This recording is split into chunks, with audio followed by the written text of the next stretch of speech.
start with, I want to talk about what exactly XML is. So if you start typing, import XML is the function that we're going to be using here.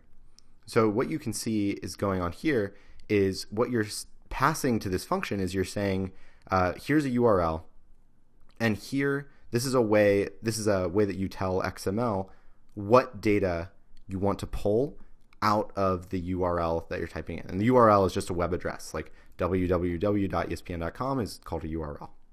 So basically, XML is it's a type of data structure that allows you to import data from any various types, any sites, any sort of RSS feeds, XML, HTML, CSV, all of these things you can use XML to pull data from.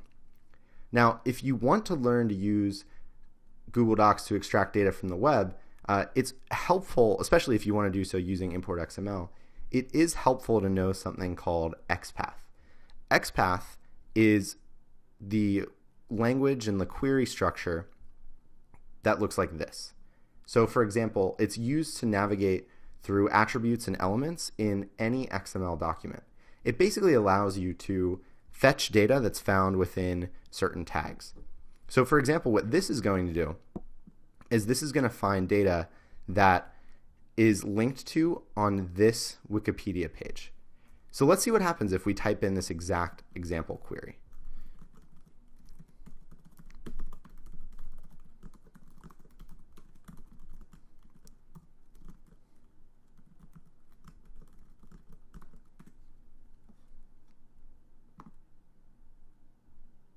There we go. Now what this did is if you look here, you can see that this pulled in all of the links that were contained in the Wikipedia entry moon landing. If we copy this URL, go to the moon landing website, you can see the different links that it's pulling in, and this is also, I'll explain more on this in a second, but it's pulling in every link from this page. So this is a link to moon landing with parentheses disambiguation. It's right there. Moon landing sites, that's likely this one. So you see that's Luna 17. So if you hover over the image, if you're in the lower left, or if we click on it, there we go. Oops, sorry. Clicked on the wrong thing. So you can see Luna 13 is another link that's on the page. And if you scroll through here, or just use Luna, this is Luna 13. Boom, there it is. So what Import XML has done is we've said this is a page that we want to pull information from. And then we passed it the arguments, which if you know any HTML, this is the href, the a/href, is used in HTML to denote a link. So if we look at the source page here, you can basically see moon landing. Here we go. I just saw it.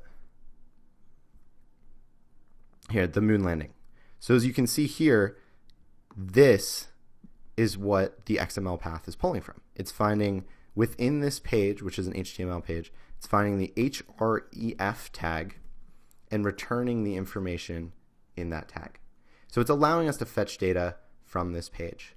Now let's say that we wanted to get the title tag from this page. I'm going to show you quickly. So what you can see here is that we want to pull this tag into our spreadsheet. This is the title of the moon landing page as displayed in HTML, which is basically what all of the internet runs on. So now if we just changed this to title, what do we get back? There we go. The exact title, the information that is located between these two title tags on the Wikipedia page.